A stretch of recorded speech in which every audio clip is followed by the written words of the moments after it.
아멘. 반갑습니다. 한명나 272일 사무엘하 5장을 통하여서 하나님께 주시는 지혜와 지식으로 말씀이 깨달아지고 깨달은 그 말씀을 가지고 삶을 사는 저와 여러분 되기를 간절히 소망드립니다. 오늘 5장은 이스라엘의 모든 지파가 헤브론에 있는 다윗에게 나와 자신들이 다윗의 권력임을 고백하며 사울이 왕이었을 때도 다윗이 군대를 이끌었고 여호와께서도 다윗을 이스라엘의 목자와 주권자로 삼으셨음을 상기시킵니다. 이에 이스라엘 모든 장로가 헤브론에서 다윗과 언약을 맺고 기름을 부어 그를 이스라엘 전체의 왕으로 삼게 되었고 다윗은 30세에 왕위에 올라 40년 동안 다스리게 됩니다.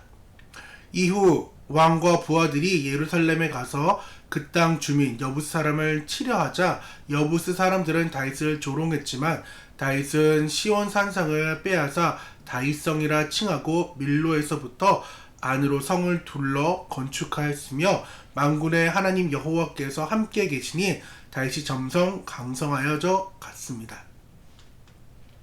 두로왕 히람이 다윗에게 사절단과 백향목과 목수와 석수를 보내어 다윗을 위하여 집을 지으니 다윗은 여호와께서 자기를 세우사 이스라엘의 왕으로 삼으신 것과 그의 백성 이스라엘을 위하여 그 나라를 높이신 것을 깨닫게 되었고 예루살렘에서 더 많은 후궁과 아내들도 많이 두어 자녀들을 낳았습니다. 하지만 그 후 블레 사람들이 다시 올라와 르바임 골짜기에 가득하자 다윗이 다시 여호와께 여쭈니 이번에는 정면으로 올라가지 말고 뒤로 돌아 뽕나무 숲풀의 맞은편에 기습하라고 말씀하셨습니다. 다윗은 뽕나무 꼭대기에서 걷는 걸음 소리가 들릴 때 공격하려는 하나님의 구체적인 전략을 봤다고 이에 다윗이 여호와의 명령대로 행하여 블렛 사람을 쳐서 게바에서 게세까지 이르게 되었습니다. 오늘 5장의 단어는 산성, 묻다, 뽕나무입니다. 오늘 5장 어떻게 보면 다윗의 인생에서 가장 행복한 그리고 빛나는 그러한 정점의 상황일 것입니다. 그는 헤브론에서 7년 6개월 동안 유다 지파만을 다스렸습니다. 거룩한 기다림, 거룩한 숙성, 준비와 부분적인 인정의 시기였다면은 오늘부터 이제 보게 될 다윗은 이제 예루살렘에서 총 모든 지파를 다스리는 그 상황이 33년 동안 이렇게 이어지게 돼서 총 40년의 하나님의 그 신실함 속에 통일 왕국이 이루어지는 것을 보게 됩니다. 그러나 다윗이 왕이 되었다고 해서 모든 문제가 사라지는 것은 아니었습니다. 오히려 더 강력한 적들이 그의 앞을, 다윗의 앞을 가로막고 있었기 때문입니다. 오늘 5장에서 다윗이 어떻게 이 위기를 결정적으로 돌파했는지를 보여주는 이 세 가지 단어, 오늘의 단어죠. 산성, 묻다, 뽕나무. 이 세 단어를 통하여서 우리에게 들려주는 그 하나님의 음성이 들리기를 원합니다. 첫 번째는 난공불락, 그 산성과 요새를 정복하였다라는 것입니다. 다윗이 온 이스라엘에 이제 왕이 된 후 가장 먼저 한 일은 예루살렘, 즉 여부스 사람을 그 땅에서 몰아내는 것, 정복하는 것이었습니다.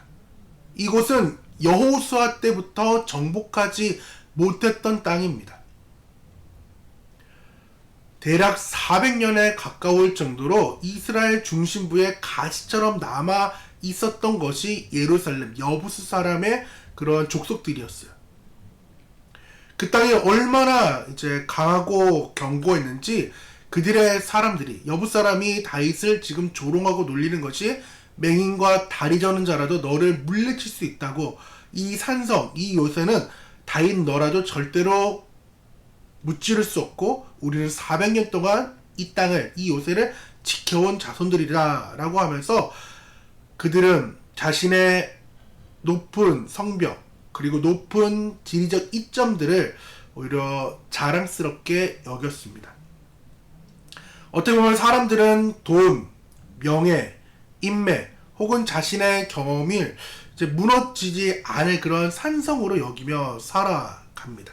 그러나 다윗은 그들의 조롱을 뚫고 시온 산성을 빼앗습니다. 그리고 다윗성이라고 이름을 붙이게 되는데, 그렇게 될 수 있었던 결정적인 이유는 10절입니다. 우리 함께 읽어볼까요? 만군의 하나님 여호와께서 함께 계시니 다윗이 점점 강성하여 가니라. 다윗은 계속해서 하나님과 함께 하였기 때문에, 또한 하나님께서 다윗과 늘 함께 하였기 때문에 그는 점점 강성하여서 그 요새를 빼앗아 올 수 있었다라는 것입니다. 진정한 요새는 보이는 그러한 것들이 아닙니다. 그러한 성벽이 아닙니다. 다윗이 시온성을 정복할 수 있었던 이유는 그는 눈에 보이는 성벽보다 더 크신 하나님을 자신의 요새로 삼았기 때문이라는 것입니다. 우리는 종종 눈에 보이는 것들을 의지하죠. 든든한 통장의 잔고, 그리고 건강, 자녀들의 성공, 안정된 직장과 인맥들이 이러한 견고한 산성, 그리고 영원한 산성으로 나는 믿고 살아간다는 거죠. 하지만 우리는 꼭 기억해야 됩니다. 여부수 사람들이 철옹성이라고 믿었던 그 산성이 하루아침에 무너졌던 것처럼 세상이 주는 그런 안정감들은 언젠가는 흔들릴 수밖에 없는 것들이라는 것입니다. 경제적 위기 앞에서는 돈을 잃게 되고, 또한 예상치 못한 그 질병에서 건강이 무력화되는 그러한 상황들을 우리는 종종 보게 됩니다. 여러분이 지금 의지하는 그 산성은 무엇인가요? 진짜 강한 사람은 문제가 없는 사람이 아니라 문제보다 크신 그 하나님을 피난처로 삼는 사람이 진정한 강자라는 것입니다. 다윗은 그의 시편에 늘 이렇게 고백합니다. 여호와는 나의 반석이시오 나의 요새라고 고백했던 것은 그냥 입으로 떠드는 것이 아니라 마음에서 우러나오는 진정한 하나님의 신뢰를 보여주는 것입니다. 두 번째 키워드는 묻다입니다. 다윗의 한결같음의 그 승리의 비결은 하나님께 묻는 것입니다.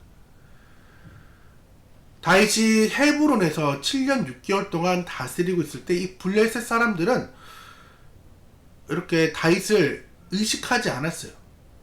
그리고 같이 또 있었기 때문에 하나의 또한 지방 정권처럼 블레셋이 생각을 했는데, 자신의 통치 아래 있었을 거라고 생각을 해서 다윗을 방치했는데, 다윗이 온 이스라엘의 왕이 되고 예루살렘 그 시온을 정복하자마자 블레셋은 쳐들어왔어요. 왜? 나라의 그 독립된 국가로서의 기틀이 마련됐다고 생각했기 때문에 그들의 태도가 완전히 달라졌다는 것입니다. 블레셋은 다윗을 더 이상 방치할 수 없는 위협적인 존재로 인식했습니다.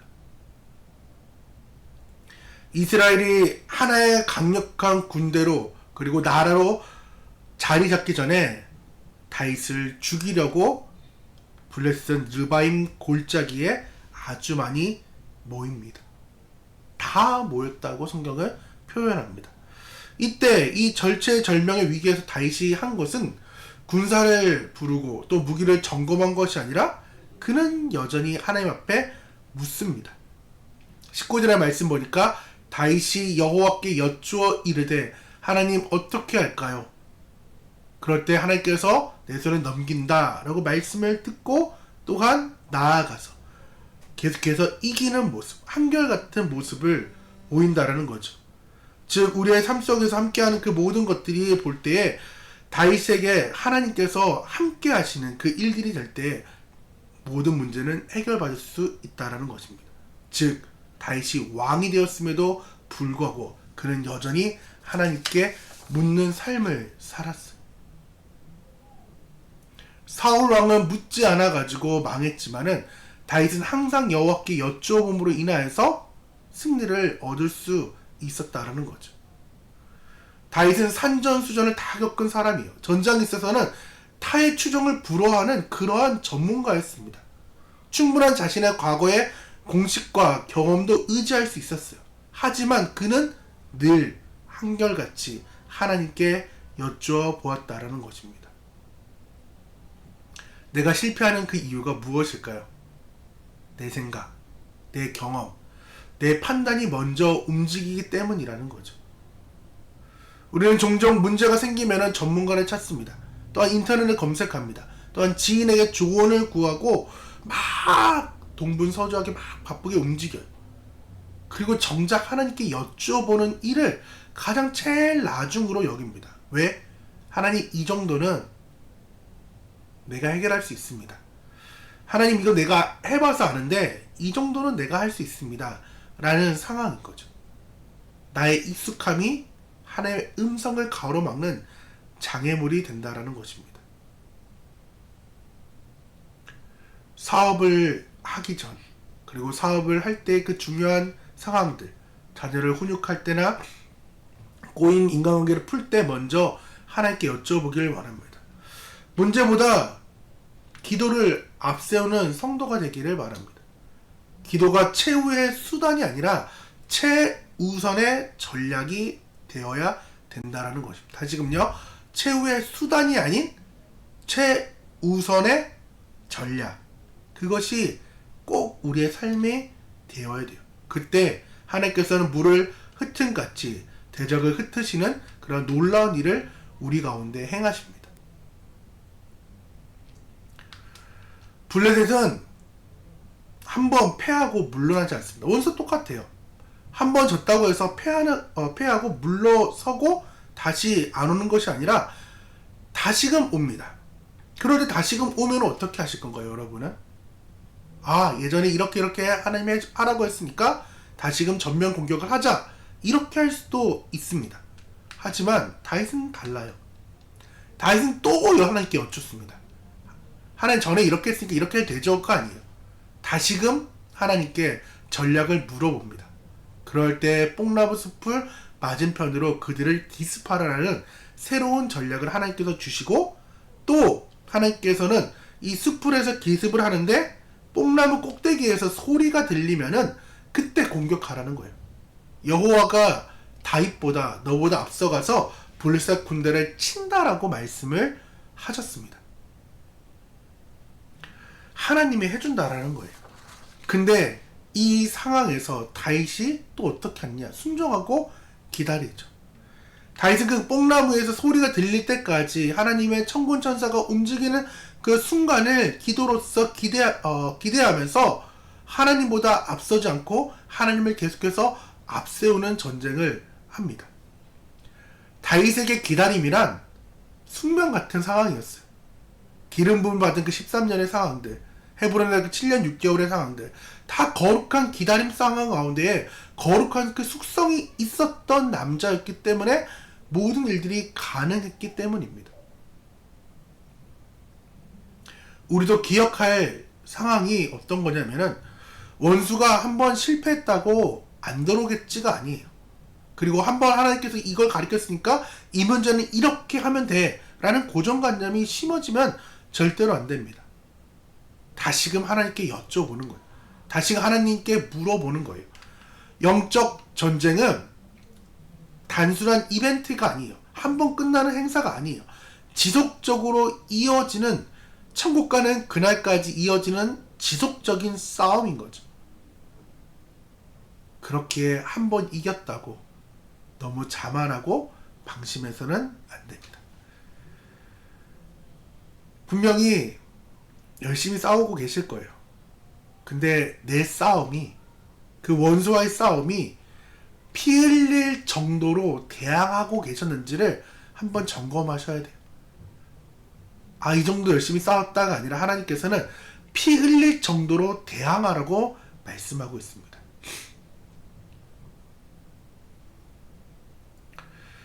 내 열심보다 더 중요한 것은 하나님의 때입니다.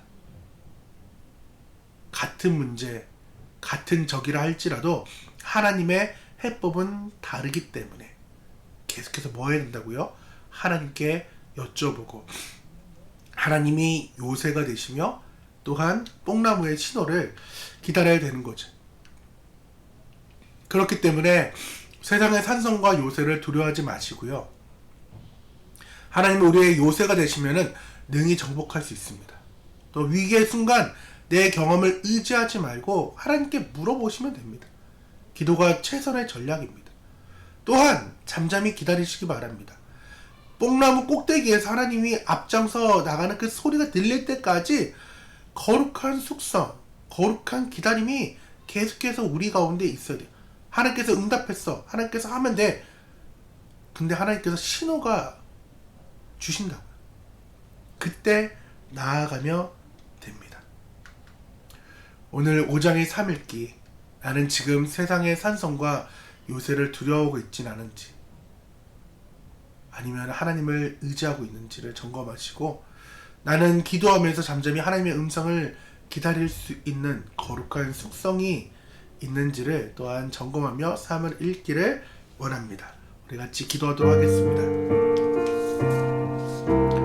하나님 아버지, 눈에 보이는 세상의 산성을 부러워하거나 두려워하지 않게 하여 주옵소서. 오직 주님만이 나의 산성이시고 피난처라는 것을 알게 도와주시며 인생의 작고 큰 문제들을 내 경험을 앞세우지 않고 먼저 주님께 묻는 사람이 되게 하여 주옵소서. 때로는 기다림이 힘들 수 있습니다. 뽕나무의 소리가 하는 그 발자국의 소리가 언제 들릴지라는 그러한 조바심이 있을 수 있지만은 하나님 다윗처럼 인내하며 하나님보다 앞서지 않는 지혜로운 아버지 사랑하는 성도들 될 수 있도록 도와주시옵소서. 사무엘하 5장의 말씀을 함께 읽고 나누었습니다. 하나님 그 말씀 가운데 삶을 읽어낼 수 있도록 주여 붙잡아 주시옵소서. 예수님의 이름으로 기도드립니다. 아멘.